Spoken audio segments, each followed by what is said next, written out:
Welcome to the Navigator podcast. Welcome to this episode of the Navigator. My name is Brad Malone, Managing Partner of Navigate Management Consulting. With me today is Tofiq Indawala, Director of Product Management for Solutions 360. Welcome, good to see you. Thanks, Brad, likewise. So, we work together all the time. We chat with people. What's a cause for concern, or what's a question that you're hearing out there? Well, one of the phenomena that people are really running into is the project management. Like it seems to be, let me go out there, fix stuff that's out, that needs to get done. What Right. are my guys need help, and let me go out there on site and deal with the things that that needs to be dealt with. So I'm seeing a shift in the industry about establishing project management as a practice. Okay. So hopefully we can talk a little bit about project management, like the PMO as we normally use it, right? So what is the purpose of a PMO? Who is a PMO? Okay. And I've been a project manager and teaching project management for over 30 years now. And every industry kind of goes through phases. 20 years ago, IT went, PMO is it, and you got to get one because it's a silver bullet.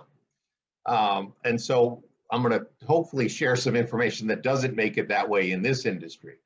But what I find is that we often confuse project managers and project management.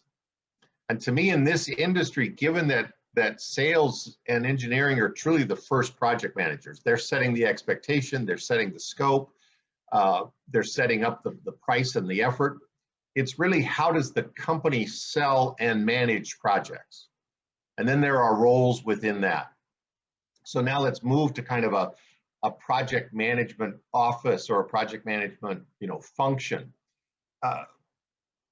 This industry, again, is used to taking a very good technical lead tech person who's very skilled at problem solving and throwing them into projects, because they view projects as potential problems, and therefore a problem solver is the one that will solve it. Well, again, kind of like a carpenter, every problem looks like a nail. So most lead techs never knew how to plan, and I'm not degrading them, it's like they're wonderful in their role, but if they're going to shift that, we need to change the mentality of that. So a project management structure and belief system is, how do we plan? And how do we plan across interdependencies? Most technicians and most people who come from that technical side plan in sequence. A goes to B, goes to C, goes to D.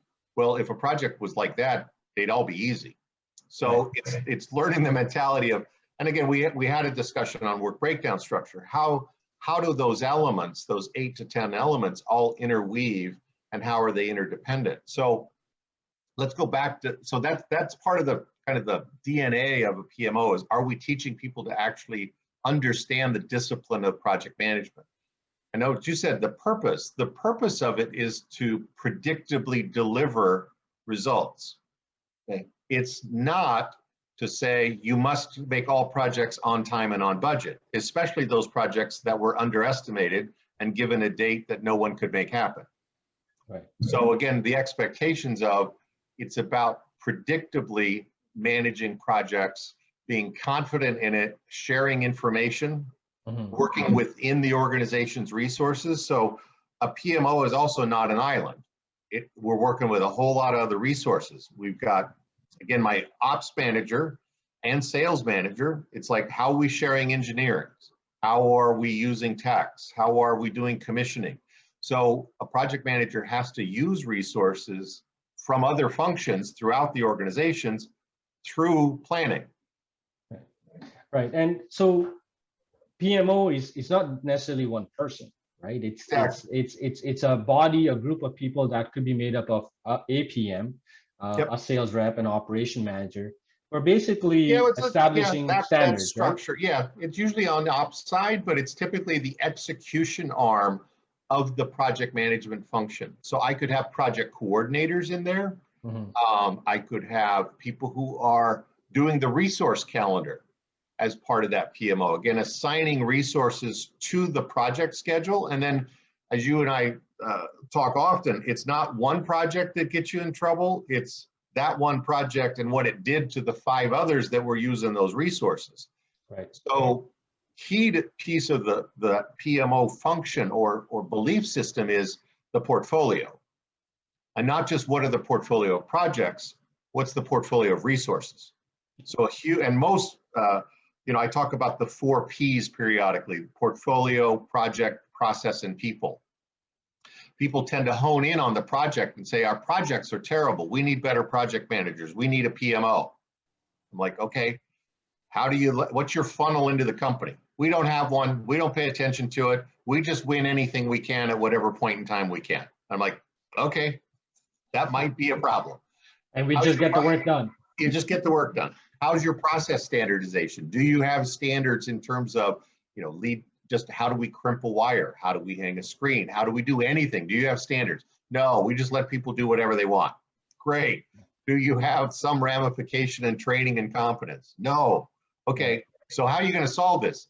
We're going to blame our project managers. And I'm like, okay, well, let's just think for a moment.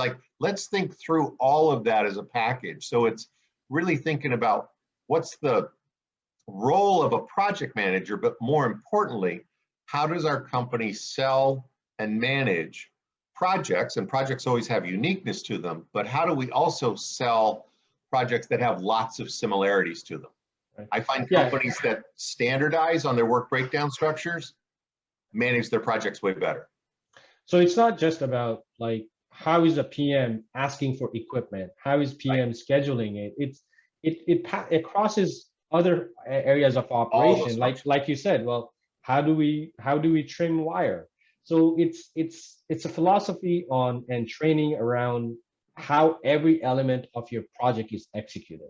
So how you're coaching and mentoring your people, the training on delivering project management, executing project management, how project is actually measured, how it's planned, and all of it from end to end. Absolutely, and it's so I'm not having anyone abdicate responsibility, but does the company understand project risk? Okay. And if sales and engineering doesn't see any risk in a project, they're going to underestimate or they're going to leave out contingency, and then they're going to throw this ugly project full of uncertainty and risk to a PM and say, go manage it. And then they'll also say, but remember, don't track all your time because we don't want to know. Well, now you can just go down that capacity conversation. So it's really all companies within this environment, systems integration, they're project driven. Right. Which means that they sell projects, but they sell it through labor.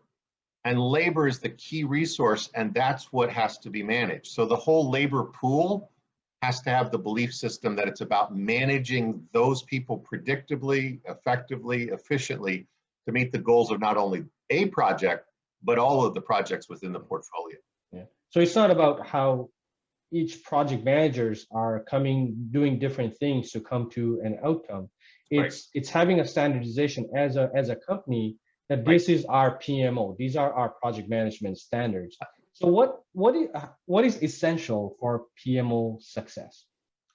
I think a belief by other people that it's important. We have to start there, and we have to give it time to be. And it's also, so we often come again from that background of that belief system that a PM is a great hero or a PM is a great firefighter.